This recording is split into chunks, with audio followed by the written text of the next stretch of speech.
Hello everyone, good afternoon to you today too. I'm back again today and I believe you enjoyed yesterday's session on home fire safety. You are all welcome again to today's 2020 IYF Online World Youth Camp Academy.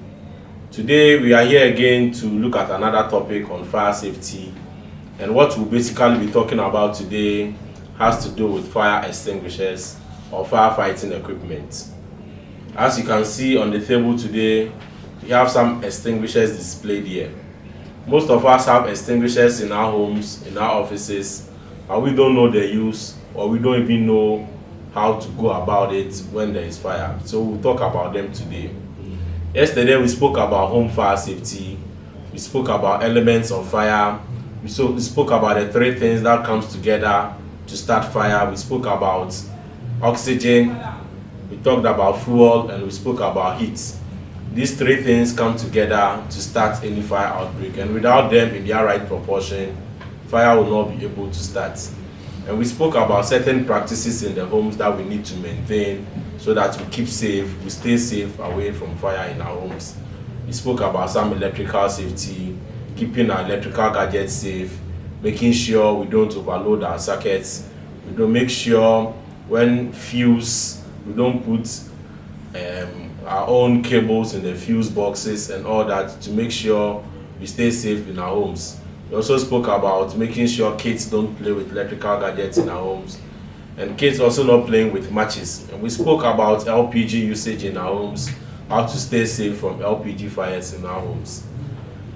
After all this, if you are not able to keep your home very safe, and in case there is any outbreak, and even there are sometimes certain outbreaks or fire outbreaks are caused by accidents. Accidentally, an outbreak may begin in your home, in your car, or even in your neighbor's house. Possibly your neighbor has not heard about any fire safety education before, so he hasn't been able to maintain those safe practices in his home, has not been able to practice those safe practices in his or her home.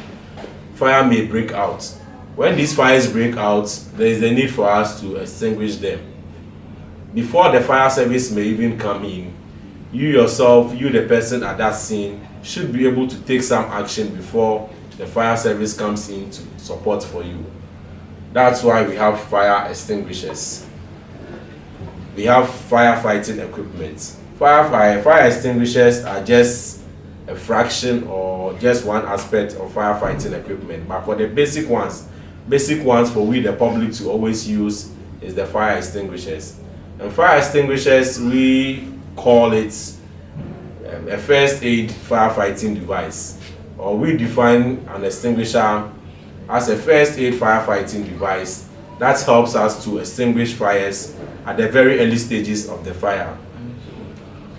Key word to note is very early stages of the fire, or at the early stages of fire. So if you have a fully grown fire or a full blown out fire, you don't need a fire extinguisher to fight that fire. Fire extinguishers are only used at the very early stages of the fire. So I repeat again, the definition for a fire extinguisher is a firefighting equipment or a device which helps us to combat fire at the very early stages of the fire, or an equipment used in fighting fire at the very early stages of fire. And fire extinguishers comes in various forms. They comes in various types, and they come in various sizes. The commonest types that you see on the market are the carbon dioxide and the dry powder type. Carbon dioxide and the dry powder type. We have foam extinguishers, we have water extinguishers as well, but these are not so common. And extinguishers are known by their contents, or their names are known by their contents. So if someone mentions water extinguisher, definitely you should know that what the fire extinguisher contains water in it. If someone says this is a dry chemical powder extinguisher, then that one definitely you should also know that fire extinguisher contains dry powder in it. If someone talks about a carbon dioxide extinguisher, you should know that this is a fire extinguisher that contains carbon dioxide. And when you see a fire extinguisher labeled as a foam extinguisher, then that one also you should know that this extinguisher contains firefighting foam. Firefighting foam is another firefighting medium or another medium used in combating fires, and it's also generated in a kind of bubbles. It comes in bubbles form and helps us combat fires, especially during Class B fires. Yesterday we spoke about Class B fires. I told you Class B fires are fires that involves flammable liquids that are able to burn. Petrol, diesel, kerosene, cooking oil. These ones, when they are on fire, they are known as Class B fires. And the best extinguisher or the best firefighting medium used in combating these ones are usually the foam extinguisher or firefighting foam. Yesterday I promised to tell you something about electrical fires or the class of fires known as electrical fires, but I didn't talk about it. Today I'll talk about it. Reason why I said in Ghana we don't classify electrical fires is because any electrical gadget on fire, before you can turn off or you can even put off the fire from that equipment, the first thing you need to do is to isolate the electrical supply to it. Being it your iron, pressing iron, being it your television set, being it your laptop computer, being it your printer, any electrical gadget in your home, your fridge. If it's powered or there is power running through it and accidentally there's a fire outbreak, the first thing to do is to isolate the power supply. By isolating your power supply, it's just a matter of switching off your main switch in your house, or if you have access to the socket of that gadget, you can just unplug it. Immediately you unplug it, it's no more an electrical fire. At the moment that it catches fire, if there is electrical power in it, you can classify it or you can call it an electrical fire. But at the moment you isolate the power supply from it, it's no more an electrical fire, but then it becomes a class of fire which the substance is. So let's say if it's a television set is a solid substance, so that one will be classified as a Class A fire. If it's a pressing iron is also a solid substance. So the moment your pressing iron is on fire and you isolate the power supply from the mains, that one immediately it reduces into a Class A fire. That's why we usually don't classify Class E fires or electrical fires in our jurisdiction here. So back to fire extinguishers. I said fire extinguishers are classified according to their names, or they are known by their contents. So we have foam extinguishers, we have water extinguishers, we have dry chemical powder extinguishers, and we have carbon dioxide fire extinguishers. Before me this morning, we have two types of extinguishers before me, which is the carbon dioxide and the dry chemical powder extinguishers. Both of them are painted red. Formerly, when the extinguishers were manufactured, or when they started manufacturing fire extinguishers, every extinguisher came with a peculiar color. So the moment you saw the color, you know that this is a carbon dioxide extinguisher. When you see the color, you can tell this is a water extinguisher. But with time, the production of fire extinguishers have evolved, and now all extinguishers are painted red. But then even despite this, or despite they using one color or one color being given to all fire extinguishers, these color codes are still being maintained. So the color code for a carbon dioxide fire extinguisher is black. I repeat it, the color code for a carbon dioxide fire extinguisher is black.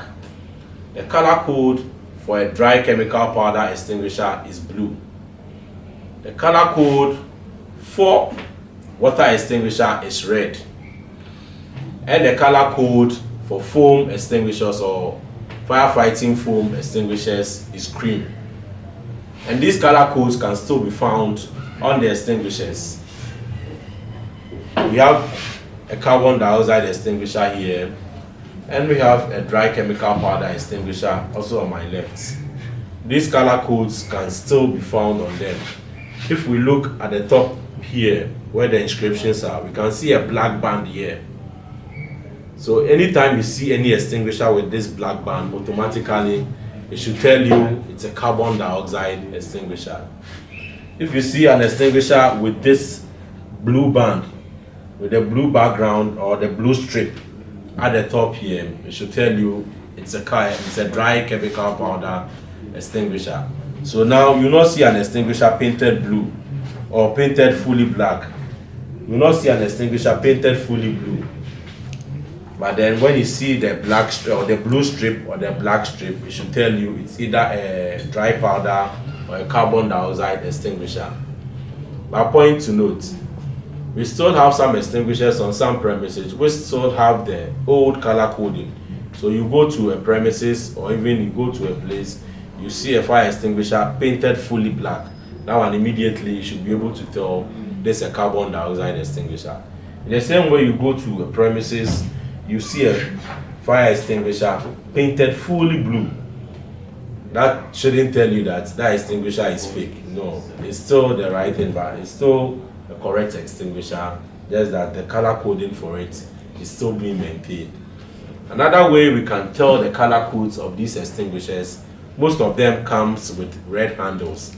But then in order to differentiate, sometimes the color codes are applied on the handles. And I have a classic case with these two fire extinguishers.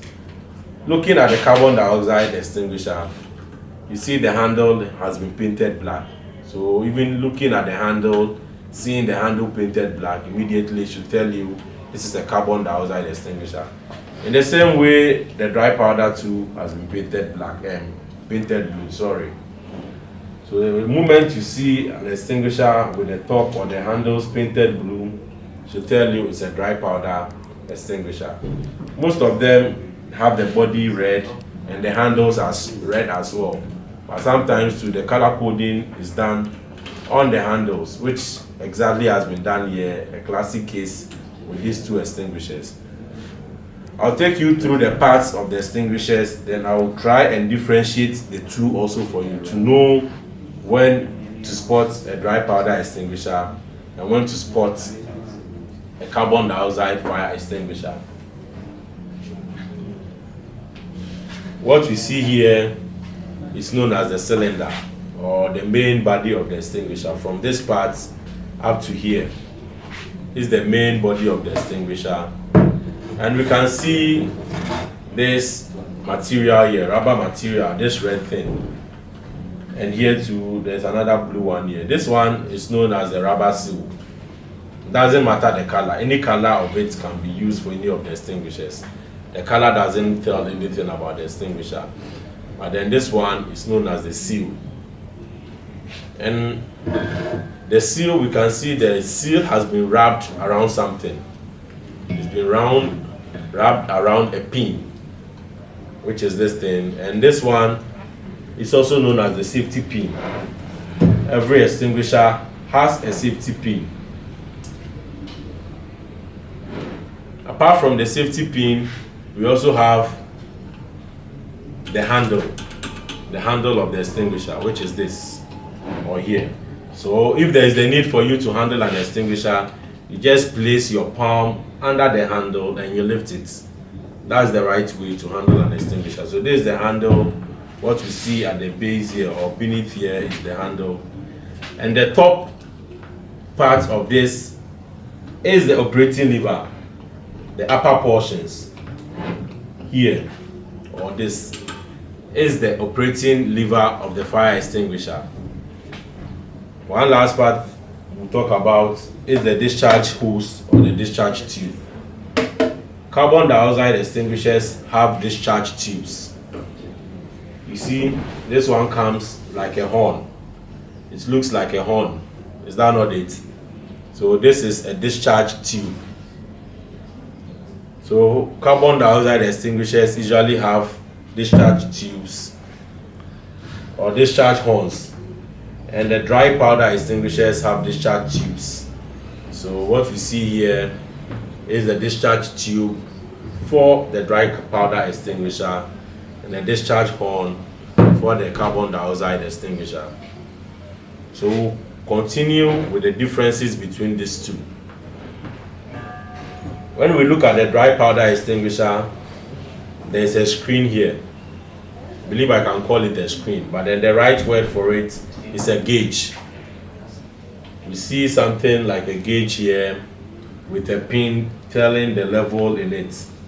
So any extinguisher you see which has the gauge should tell you it's a dry powder extinguisher. Usually the carbon dioxide extinguishers don't come with gauges. They don't come with gauges. The reason why the carbon dioxide extinguishers don't come with gauges because with a dry powder, the content in it or the material in it is dry powder. It's a kind of powder and there are various chemicals for it. And these powders, when they are in the extinguisher, cannot come out on their own. You need an expellant to be able to get this out of the extinguisher. So when there is the need for you to operate the extinguisher, this expelling agent should be able to expel the powder from it. So in the case of dry powder, the gauge here is for the expellant, and the expellant is usually a gas. It's a form of gas. So the gauge here tells you the level of the gas. If the gauge shifts to 0 or it comes on the red line, then it should tell you the gas in it has probably leaked out or there is no gas in it. So when you are operating or when you seem to operate it, it may not work. You may have the powder in it all right, but then in an attempt to operate the extinguisher will not work because the gas has either leaked out or there is no gas filled in the extinguisher. And this gauge basically is for the gas or the expellant. But carbon dioxide is gas on its own, and this gas in the extinguisher has already been compressed, so it already has its own ability to expel, so you don't need any additional gas on it for it to work. That's why with the carbon dioxide extinguishers you don't see any gauge on it.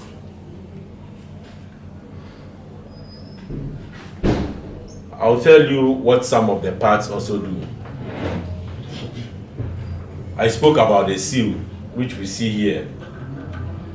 A red seal for the carbon dioxide. That doesn't mean always there is a red seal. It can be in any color. And we can see a blue seal for the carbon dioxide for the dry powder extinguisher as well. That doesn't also mean that always there should be a blue seal here. No, this seal can even come here. The seals come in various colors. The seal basically holds the safety pin in place. And this is the safety pin of the extinguisher. And the safety pin also has a special job that it does. The safety pin is there to protect the fire extinguisher from any accidental usage. When lifting the extinguisher, or when people tend to lift the extinguisher, I told you how to handle the extinguisher. You place your palm under the carrying handle, but sometimes you may accidentally hold it this way. And in holding it this way, you may end up pressing the operating lever. This is the operating lever, as I said earlier. You may end up or accidentally pressing the operating lever. So if you accidentally press it without the safety pin here, you end up expelling the agent in it. So the safety pin here is here to guard against any accidental discharge from the extinguishers. That's why we have the safety pin in place on every extinguisher. So the safety pin plays a very important role on the fire extinguisher. And the safety pin is also held in place by the seal, which I've already spoken about. I believe most of us have fire extinguishers in our homes, in our offices, and even in our cars. But then do we know how to use them? Do we know how to use these fire extinguishers? If you don't know how to use these fire extinguishers, then this is the time to pay very much attention to what I'm about to tell you this afternoon. The next line, or the next thing we are coming to talk about now, is the usage of the fire extinguisher. We are not going to do a practical demonstration, so I need you to pay very much attention or good attention to what I'm coming to talk about now, so that whenever you are in a situation you need to use a fire extinguisher, you can operate it very easily.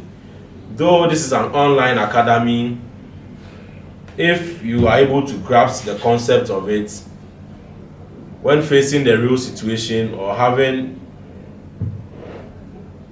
a fire situation, you should be able to use the fire extinguisher. So I'll even entreat each and every one of you who has an extinguisher with him at home, at office, watching me now, to even get hold of it and sit by his computer or your TV screen or by your phone, and whilst I demonstrate it, you also try and look at it, but then don't try and demonstrate it. You are not supposed to cause the contents to be discharged. So you can grab your extinguisher, get it closer to you so that you can grasp the concept well. Since I'm not on a one-on-one or face-to-face class with you. Can we move on?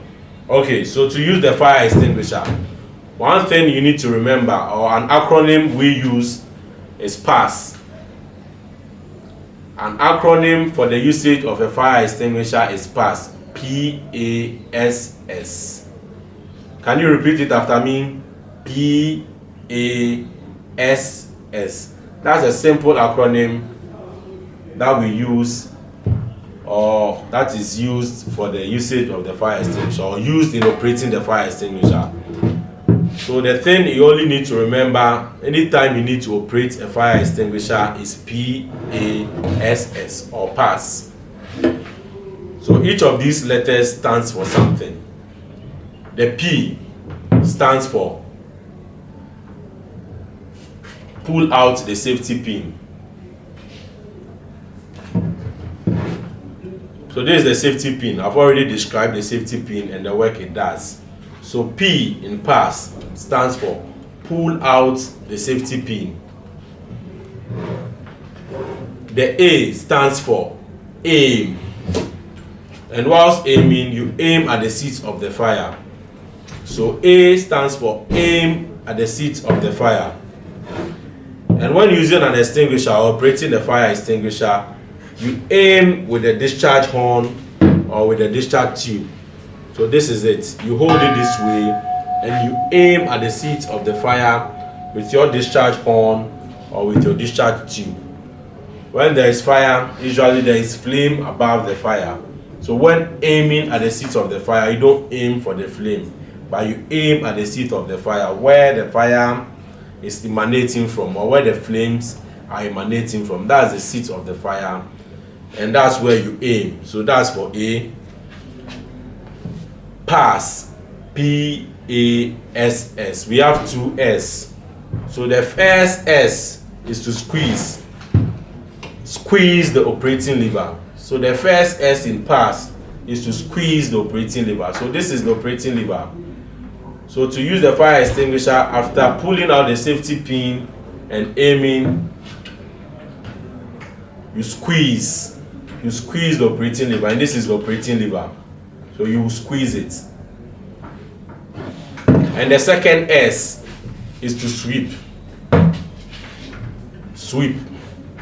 So whilst fighting your fire with your fire extinguisher, you sweep around it. And this is how you sweep. You just move the discharge hose or the discharge tube from one end to the other. You just sweep. You have to just cover the total surface of the fire or the total area of the fire. So you sweep with your horn or with your tube when fighting the fire.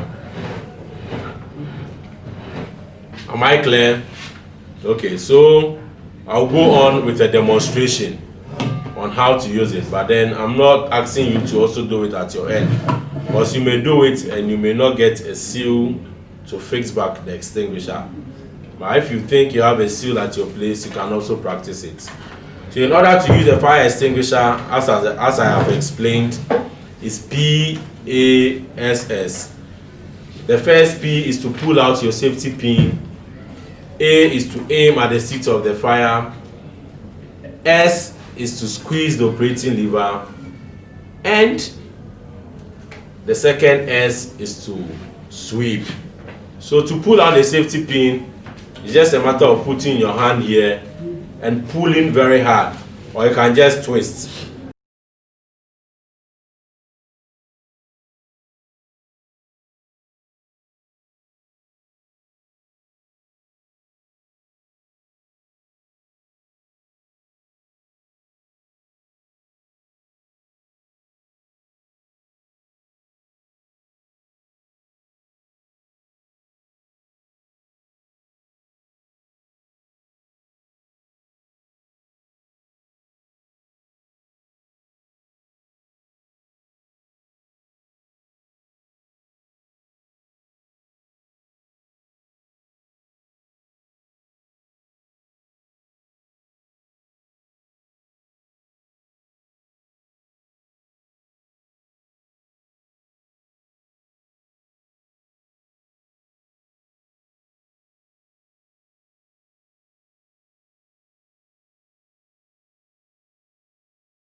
before you pick up the fire extinguisher to use. And fire extinguishers, as I said, they are categorized. We have dry powder, we have carbon dioxide. Every fire extinguisher and the class of fire that it can extinguish. Yesterday we spoke about classes of fires. We spoke about class A, we spoke about class B, and we spoke about class C and D fires. So not every extinguisher that you can use on every class of fire. So when you pick an extinguisher, there is usually some information on it. Carbon dioxide, for instance, we can see B here, and we can see the sign for electricity here. So that means this one can be used on electrical fires, on maybe any gadget that has electricity in it and it's on fire. You can use it on it. Carbon dioxide can also be used on class B fires. Yesterday I explained to you what a class B fire is, and this is the dry chemical powder extinguisher. For them, you see A, B, C powder. So that means for almost all the classes of fires, you can use the dry chemical powder extinguisher on them. So the dry powder extinguisher is usually known as the multi-purpose extinguisher. For almost all the classes of fires, you can use them. And carbon dioxide extinguisher, one advantage of it is when you use it indoors, it's very effective. It's very effective indoors, especially in your kitchens, in your homes. When you use it in your kitchen, it's still safe for you to consume the food that you have in your kitchen. But with the dry powder, it's very poisonous. After using it, probably on your food, you cannot touch your food again. You need to discard every food that came into contact with the powder. And the extinguishers are also sold on the market. They are very affordable. I will entreat each and every one of you to get one in his home, to get one in his or her car. You make sure you have some in your office, and always make sure you stay safe. So as we studied yesterday, if you are not able to keep those safety practices in place, and accidentally there's any fire outbreak in your home, around your car, in your neighbor's home, quickly you get the fire extinguisher and you fight the fire with it. But then while fighting the fire, you make sure you call the nearest fire station to your home, to your neighbor's house, to make sure the fire service also comes in to continue with the firefighting. So thank you very much for your attention. That is all for today. Today we talked about firefighting equipment, specifically portable fire extinguishers, and this is where I'll end my class today. Tomorrow we'll be back again with another topic. Thank you all for your attention, and I'm glad you are all paying attention to me. See you tomorrow.